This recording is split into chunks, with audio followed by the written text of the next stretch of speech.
Good morning all of you मेरे प्यारे दोस्तों। जैसा कि आप लोगों को पता है कि मैं कल आप लोगों को ये बताया था, कल मैं पढ़ाया था 4.1 क्वाड्रेटिक इक्वेशन। क्वाड्रेटिक इक्वेशन बहुत ही इम्पोर्टेंट चैप्टर है और ये आपको पता भी है कि क्वाड्रेटिक इक्वेशन क्यों इम्पोर्टेंट है, मैं बता भी चुका हूँ। थोड़ा सा मैं याद दिला देता हूँ। तो क्वाड्रेटिक इक्वेशन इसलिए ज़रूरी है कि क्वाड्रेटिक इक्वेशन में एक द्विघात समीकरण आता है, यानी पावर जो 2 वाला आता है, तो वो समीकरण जो है पूरे किताब के जड़ है।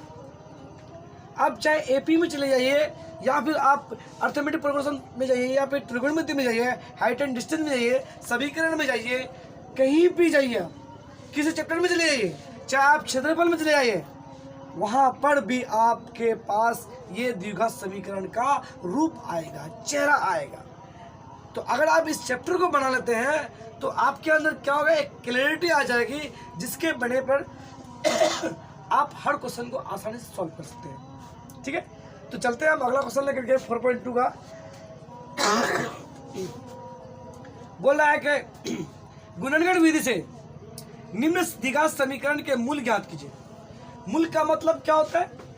एक होता है डी फॉर्मूला के रूप से, इसको हम 2 तरह से बना सकते हैं, लेकिन बोला है कि यानी एक फॉर्मूला से होता है, लेकिन गुणनगण विधि बोला है। तो जब जाहिर सी बात है, जब गुणनगण बोला है तो आपको गुणनगण के रूप में बनाना होगा। अगर गुणनगण के रूप में ना बोला है, सिर्फ बोलेगा कि मूल ज्ञात करें, तो आप डी वाला फॉर्मूला बैठा करके आराम से निकाल सकते हैं। ठीक है, तो यहाँ गुणनगण के बात में बोला है, तो मैं गुणनगण के रूप में बताता हूँ। आपको एक बात बताता हूँ कि एनसीईआरटी का है, एनसीईआरटी का किताब है 4.2 चलते हैं। ठीक है, क्वेश्चन नंबर 1 में एक बना है, एक बहुत इजी है, चलो एक नहीं बनाता, मैं 1 नंबर का 3 नंबर बना देता हूँ। ठीक है, 1 नंबर इजी है, आप लोग थोड़ा सा दिमाग लगाइएगा तो आराम से बन जाएगा। 3 नंबर में थोड़ा सा क्या है, ससुरा रूट है, और यहाँ रूट हो जाता है तो वहाँ पर कुछ ना कुछ खूट होता है। ठीक है, तो देखिए 2x² + 7x + 5√2 = 0, इसका मूल करते हैं। बहुत ईजी है एकदम। क्या करना, आपको हरासमेंट नहीं हो रहा है। फिर ससुरा रूट आ गया तो क्या करेगा, कुछ नहीं। इसका एक फॉर्मूला होता है, एक इसका शॉर्ट ट्रिक्स होता है, बहुत ही जबरदस्त मजेदार ट्रिक्स होता है। ट्रिक्स क्या होता है, इसका एक ट्रिक्स होता है कि first term into last term equal middle term,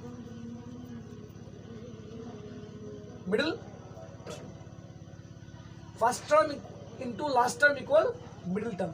तो देखिए टर्म का मतलब होता है पद। पहला पद क्या है आपका √2x², दूसरा 7x, तीसरा क्या है 5√2। तो हम इसको फर्स्ट मान लिए, इनटू लास्ट में है, इसके बाद कुछ नहीं तो इसको लास्ट मान लिए। तो first term into last term, यानी इसको इससे गुना करेंगे, जो रिजल्ट आएगा उसको हमको तोड़ के गुणनखंड करके, है ना, क्या लाना हमको, मिडिल वाला टर्म लाना है। मिडिल टर्म क्या है आपका 7x है। यहाँ पर बोला नहीं जा रहा कि आप प्लस करके लाइए, गुना करके लाइए, 7x कुछ भी करके लाइए, आपको कोई फर्क नहीं पड़ता है, लेकिन आपको लाना क्या है, first term into last term equal middle term को लाना है। तो जाहिर सी बात है, आपको √2x² को अगर हम इससे गुना करते हैं, गुना करके दिखा देता हूँ, √2x² इंटू क्या है 5√2 है, इसको गुना करेंगे तो इसके सामने √2 के सामने में क्या, इस पर पहले क्या 5 है, इसके सामने क्या है 1 है। तो जाहिर सी बात है इसके साथ गुना होगा, 5 का 5 और √2 को √2 से गुना कीजिएगा तो √4 हो जाएगा, x² ही रहेगा। गुना में कभी भी कुछ नहीं होता है, ये प्लस में नहीं है, गुना में गुना होगा। ठीक है, अब 5 उसके बाद हम अगर इसको वर्गमूल करेंगे √4 का, तो इसके बीच में कुछ नहीं तो गुना का चिन्ह होगा, इसके बीच में यहाँ तो गुना का चिन्ह हो गया, लेकिन √4 में जो है क्या वर्गमूल करेंगे तो जाहिर सी बात 2 होगा। ये आप सबको ही पता है, अगर नहीं पता है तो बाबा रामदेव का चुन लीजिएगा। ठीक, 5 दूनी 10x², यानी मतलब 1√2x² को 5√2 से गुना करने पर क्या हो जाएगा 10x², यानी 10x² हो जाएगा। ठीक है, अब इसका हम क्या बोले थे, इन दोनों को गुना करने पर मिडिल वाला टर्म लाना है, यानी मतलब 7x लाना है। कैसे, हाउ, कैसे, तो इसका गुणनखंड करेंगे। जब वर्ड इस्तेमाल किया है गुणनखंड वर्ड जब इस्तेमाल किया है तो गुणनखंड करेंगे इसका। देखिए जाहिर सी बात है कि 2 से कटेगा तो 2x यहाँ दे देंगे और यहाँ 5 दूनी 10x। ठीक है, क्योंकि x² था, अब इसको दोनों को गुणा करेंगे तो क्या हो जाएगा 10x² हो जाएगा, टूट गया। अब इन ससुरा को घटाइए, 7x आता है नहीं आ रहा। जब 7x घटाने पे नहीं आ रहा है तो जोड़िए, जोड़ने में आ रहा है तो हो रहा है। गुणा कीजिए, गुणा में भी नहीं हो रहा है तो जोड़ने में, जिसमें आ रहा है जोड़ने में आ जाए इन दोनों को, जो गुणनखंड बन जाए, ये दोनों जो गुणनखंड बन जाए, जोड़ने में आ रहा है तो जोड़िए, घटाने में आ रहा है तो घटाइए, उससे फर्क नहीं पड़ता है। आपको कहीं पर कुछ नहीं बोला है कि आपको बोला मिडिल वाला टर्म को लाना है, तो हम इन दोनों को जोड़ देते हैं तो मेरा मिडिल वाला टर्म आसानी से आ जाता है। तो आसानी से आ जाता है √2x²। पहला वाला को कोई छेड़छाड़ नहीं, इसको छेड़ा करना नहीं तो केस रिजॉल्व हो जाएगा। और जब केस रिजॉल्व हो जाता है तो बाबू आपको पता है कि पुलिस का चक्कर करता है। ठीक है, तो यहाँ पर क्या है 2x, तो 2x कर दिए यहाँ पे। फिर यहाँ पर क्या प्लस 5x, तो 5x कर दिए। फिर प्लस क्या है 5√2, इसको भी छेड़छाड़ मत कीजिए, बहुत ही ध्यान रखता है इसका बॉडीगार्ड सब। ठीक है, अगर इसको छेड़छाड़ कीजिएगा तो बॉडीगार्ड हो सकता है आपको सीधा एनकाउंटर कर दे। ठीक है, तो इन दोनों को आप छेड़छाड़ ना करें तो बेहतर है। अब यहाँ बैठा दिए। ठीक, अब यहाँ पे और दोनों बात देखिए, दोनों को जोड़िए तो 7x हो जाता है। दोनों को अगर गुणा कीजिएगा तो 10x² हो जाता है। और 10x² जो आया वो कहाँ से आया, हम अपना मन से नहीं लाए। अब देखिए, अभी आप सारा पढ़ कर देखिए कहाँ से लाए। ठीक है, चलिए आगे चलते हैं। लेकिन यहाँ पे अब कॉमन लेने में थोड़ा मुझे दिक्कत हो रही है। ये 4, ये 2 मिलना है, 4 टर्म हो गया। इसको 3 टर्म था, 3 टर्म को 4 टर्म में प्रतिपादन कर दिए।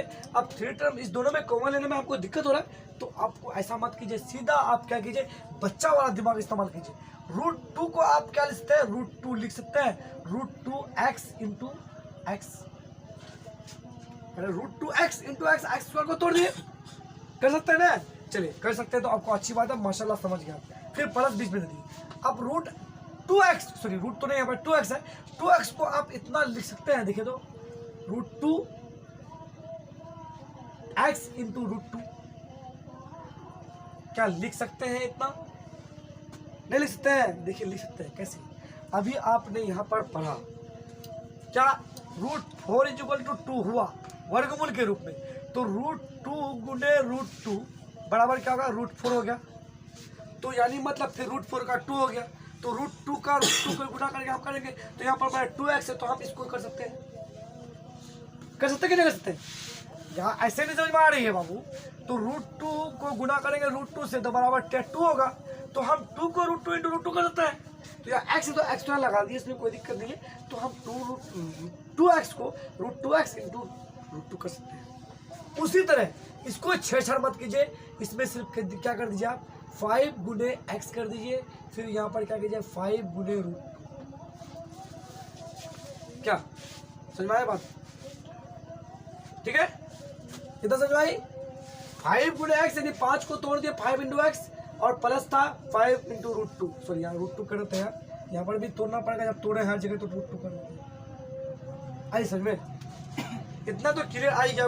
मतलब टर्म्स था 4 टर्म्स को 4 टर्म्स में रखे, लेकिन शर्त यह है कि इसको गुणे के रूप में बदल दिए। और यार 1 को बोलेगा कि गुणनखंड करो, तो 1 का गुणनखंड होगा, बिल्कुल होगा। 1 को गुणा करेंगे 1 × 1, क्या किसी भी संख्या को नहीं 1 को 1 से गुणा करेंगे तो 1 ही होगा। आपको बोलेगा 2 का गुणनखंड कीजिए, तो 2 का गुणनखंड 2 × 1 हो जाएगा। आपका 2 का गुणनखंड क्या है, 2 का गुणनखंड 1 × 2 होगा, तो 2 गुणनखंड होगा। आपको बोला 4 का गुणनखंड के, तो 4 का गुणनखंड कितना होगा?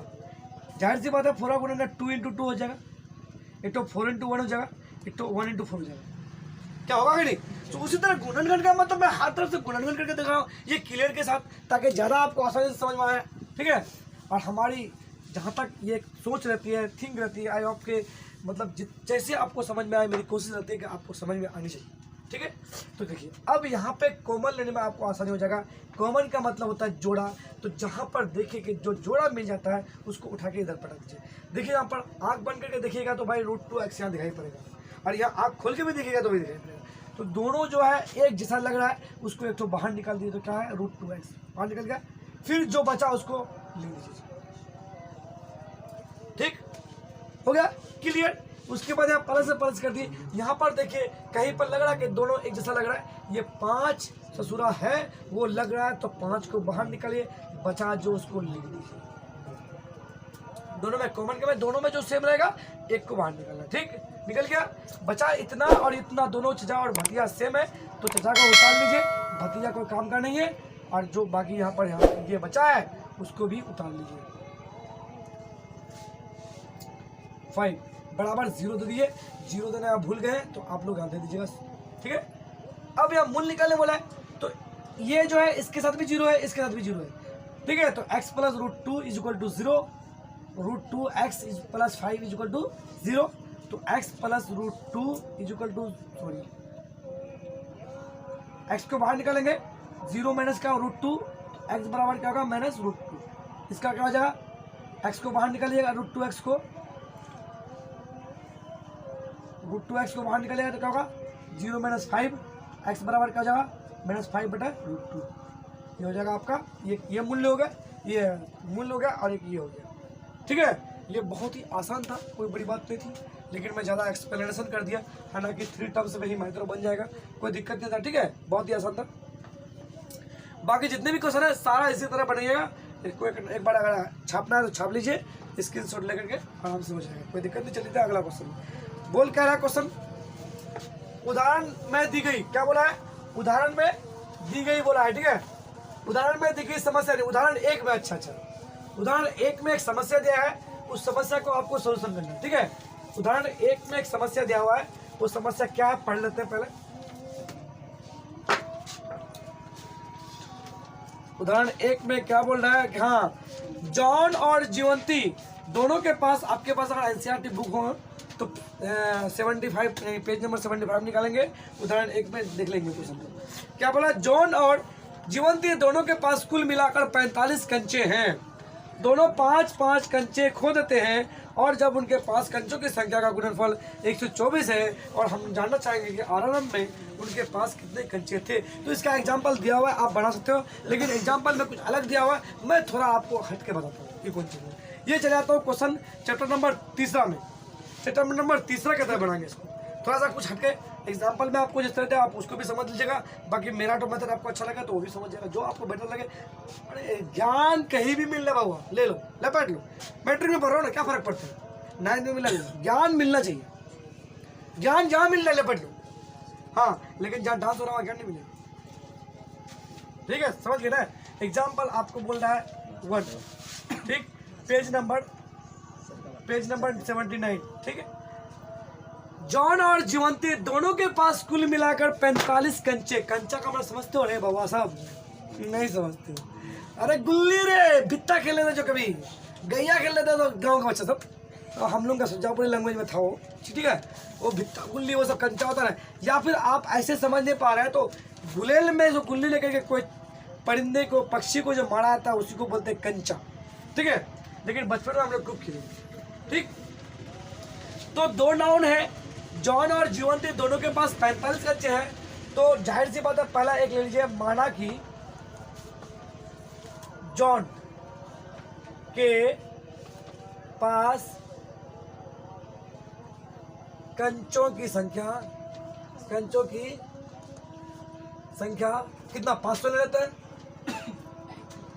वो एक्स लेंगे, अच्छा, सॉरी यार मिस्टेक हो जाता है। माना कि जॉन के पास कंचों की संख्या कितना है एक्स, और जीवनी के पास क्या है, जीवंती है ना, नाम भी ऐसा लिखा के नाम तो लिखने में सारा बीमारी लगता है। जीवंती के पास कंचों की संख्या y मानते, देखिए यह द्विघात समीकरण है, द्विघात समीकरण में 2 चार नहीं होंगी, एक ही चार होंगी, ठीक है। लेकिन हमने दोनों बोला है कि द्विघाती की तरह से बनाओ, जरूरी है कि मैथमेटिक्स को सोल्यूशन करना, मैथमेटिक्स का कोई हाथ और पैर नहीं होता है, जो स्टेप मिल रहा है उस स्टेप को पकड़ो, सीधा कान पकड़ के ले चले जाओ अपना सोल्यूशन तक, वहां तक अंतिम तक जहां आंसर निकलना है, ठीक है। तो मैं आपको दूसरा, और इसका यहाँ पर सोल्यूशन दिया है, आप लोग देख लीजिएगा, मैं आपको थोड़ा सा हटके बता दूँ, ठीक है।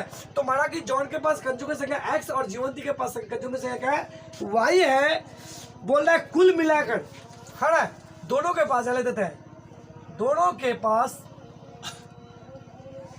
कंचों की संख्या, कुल कंचों की संख्या, कुल कंचों संख्या बराबर क्या है 45 है। तो दोनों के पास कुल बोला है, तो कुल का माने होता है, इस ससुरा जो कुल है इसके माने होता है प्लस, योग कुल बोल दे तो आप समझ जाएंगे प्लस होता है, तो जाहिर सी बात है अकॉर्डिंग टू क्वेश्चन यही पे ले सकते हैं, x plus y is equal to 45 समीकरण 1। बात समझ आएगा, कोई दिक्कत है इतना, ठीक। अगला बात क्या बोल रहा है कि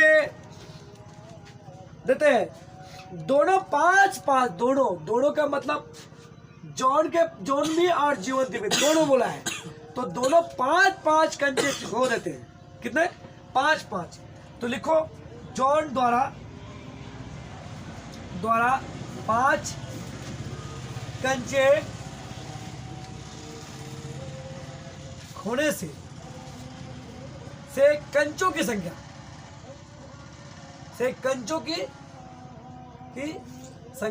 बराबर क्या होगा? x संख्या था उसके पास कंचों में, 5 खो दिया तो जस्ट लाइक x - 5 हो जाएगा क्या? अरे बउआ x तो उसके पास था ही, और 5 कंचा जब खो दिया तो x में 5 माइनस हो जाएगा। उसी तरह जीवंती जो है, जीवंती क्या नाम है? आप नाम कुछ भी ले, द्वारा 5 कंचे खोने से कंचों की संख्या बराबर y - 5 के, तो भी समझ में आ जाएगा आपको। अगर समझ में ना, क्योंकि जीवंती का भी सेम है, दोनों ने खोया है। अब उसके बाद एक बात बोल रहा है, अब उनके पास कंचों की संख्या का गुणनफल 124 है। अब 9 अब बोला ना, तो अब उनके पास यानी दोनों के पास कब? ये खोने के बाद दोनों के पास कंचों के संख्या का गुणनफल कितना है? बराबर 124 यानी 124 है। तो दोनों के पास अकॉर्डिंग टू क्वेश्चन एक बार ले चुके हैं, तो दोबारा ले लो, दोबारा पुनः है अकॉर्डिंग टू क्वेश्चन क्या होगा? ये दोनों के पास है तो x - 5 गुने y - 5 बराबर 124। 25 का लिखता है? अरे हाँ, क्योंकि गुणनफल बोला तो गुणनफल का गुना। अब इस ससुरा को गुना कीजिए xy, इस ससुरा को इससे गुना कीजिए -5x, इस ससुरा को गुना कीजिए -5y, इस ससुरा को गुना कीजिए क्या होगा? माइनस प्लस 5 - 25 बराबर 124। अब ये समीकरण प्रतिपादन हो गया। समीकरण 2 ले लीजिए। सर क्यों समीकरण 2 लिए? यहाँ पर कहीं कट रहा के xy x 5x, ये चर अलग अलग मान में है। इसको आप अभी छेड़छाड़ ना करें तो बढ़िया है, नहीं तो फालतू का जब छेड़छाड़ करोगे तो दिक्कत हो जाएगा। चलिए समीकरण 2 हो गया, तो अब इसको विलोपन विधि से थोड़ा हल करते हैं। किससे? विलोपन विधि से नहीं, विलोपन विधि से नहीं, सॉरी, प्रतिस्थापन विधि से। ठीक है, प्रतिस्थापन विधि से हल करेंगे। प्रतिस्थापन विधि में क्या है? यहाँ समीकरण 1 जो है तो उसको लिखिए फ्रॉम इक्वेशन 1। इक्वेशन 1 में क्या है? x + y = 45। तो x = क्या होगा? 45 - y आ गया। x का मान एग्जैक्ट नहीं निकला, लेकिन एक वैल्यू निकल गया, x बराबर 45 - y निकल गया। चलिए कान पकड़े खींच के थोड़ा यहाँ लिखा, ठीक। तो जब निकल गया, इसका x का मान पुट कर दिया समीकरण 2 में, तो यहाँ लिखते हैं इंग्लिश में थोड़ा सा, putting the value of x in equation 2। Equation 2 में क्या है? देखिए xy plus minus 5x - 5y minus plus है 25 बराबर 124 लिखो ना। xy, x का मान आपने क्या लिखा? 45 - y, तो 45 - y, फिर माइनस, यार y तो y देना होगा ना, माइनस, उसके बाद क्या है? 5 × x का मान 45 - y, फिर -5y प्लस 25 = 124। 45 को y से गुना करेंगे तो क्या? 45y माइनस y को y से गुना करेंगे y² माइनस इसको इससे गुना करेंगे कितना बड़े? 225। हाँ 225 जी है, माइनस प्लस 5y, ठीक, -5y प्लस 25 बराबर 124, ठीक हो गया। थोड़ा जाएगा कंजेस्ट है इसलिए थोड़ा सा एडजस्ट करना पड़ रहा है, ठीक है। तो इतना हो गया। अब देखिए इस सूरा प्लस माइनस में, जहां प्लस माइनस में लगता है तो मैं उसका कट्टर दुश्मन बन जाता हूं, और सेम रहता है मैं उसको सीधा काट देता हूं, कट्टर दुश्मन उसका, ठीक। अब देखिए 45y यहाँ पे है और यहाँ पे कुछ नहीं है, तो एक काम कीजिए माइनस वाई स्क्वायर ले लीजिए, पहले हम ले लिए प्लस 45y कर दिए, ठीक। अब जो है प्लस 25 है, तो 25 में से माइनस 225 चला जाएगा, कितना बड़े माइनस 200, राइट ना, बराबर कितना हुआ 124, ठीक। माइनस वाई स्क्वायर रह गया प्लस 45y बराबर के उस पर उसको ठेल देंगे 124 प्लस 200 होगा, तो minus Y square plus 45y बराबर 324, ठीक। ये माइनस है, खेला हो रहा है, जब माइनस में तो माइनस कॉमन ले लेंगे, y square minus 45y equal to 324, ठीक। माइनस को ऊपर ठेल दिए तो वाई स्क्वायर माइनस क्या होगा 45y बराबर क्या हो जाएगा माइनस 324, इसको इस पर लेकर ये Y square minus 45y plus 324 बराबर 0, क्योंकि माइनस में इस पर आ गया तो प्लस में। देखिए कहाँ पर आया कहाँ पर, हम बढ़ाए किस तरह से, मैं इस तरह से इसलिए बढ़ाया, थोड़ा सा बड़ा लैंग्वेज बड़ा हो गया अलग बात है, लेकिन मैं समझना चाहता कि तीसरा चैप्टर में बढ़ाइएगा, तीसरा चैप्टर से बढ़ाए तो आपको लेके आया फिर वहीं पे, आपको लेके आया फिर वहीं पे, कहाँ पे, जहाँ पे आना चाहिए था, यानी जिस चैप्टर को हम अभी पढ़ रहे हैं उसी चैप्टर में लेके आया कि नहीं आया। तो देखिए वाई स्क्वायर माइनस 45y बराबर प्लस 324 बराबर 0, अब इसका गुणनखंड कीजिए, आसानी से आपका निकल जाएगा, ठीक है। एक बार स्क्रीनशॉट लेकर छाप लीजिए, क्योंकि मैं मिटाने जा रहा हूँ, ठीक है।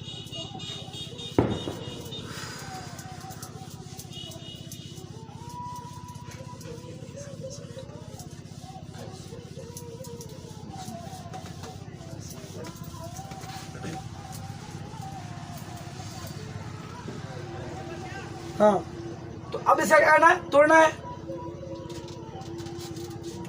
Y square minus 45y plus 324, ठीक है।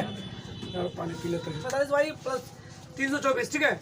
तो मैं आपको बता चुका कि first term into last term, first term में वाई स्क्वायर और यहाँ पर 324 इक्वल टू 0 है ना, तो इसको गुणा करेंगे तो क्या होगा 324y वाई स्क्वायर, ये है, इसको गुणा करेंगे वाई स्क्वायर को छोड़ दिया, जब तक माइंड में इसको लेना ही नहीं, जब तक 324 को तोड़िए कितना चलेगा 2 चलेगा, कितना होगा 2 दूनी 4, 1 6 दूनी 12, 2 दूनी 4 262, फिर 2 चलेगा, 2 एक कम 2, 3 दूनी 6, 2 एक कम 2 131, कितना चलेगा, सही है ना, हाँ सॉरी 3 162 होगा, फिर यह क्या आ जाएगा 8 दूनी 16, 2 कम 81, 3 सदस्य 81, 3 9 कट गया। अब इसको हमने गुणन कर लिया, तो गुणन जब मैं कर लिया इसको, तो अब हम क्या है इसको जोड़ के या घटा करके आपको पता चलो माइनस पता चल रहा है आपको, तो इस 16 को क्या 2 दूनी 4 है, 4 तिया 12, 12 तिया 36, 36 हो गया, 36 हो गया, और 36 और 9 को हम जोड़ देते तो कितना होता है 15 होता है, ठीक है। देखिए इसको 2 दूनी 4, 4 तिया 12, 12 तिया 36, इसका रिजल्ट कितना हुआ 36 हुआ।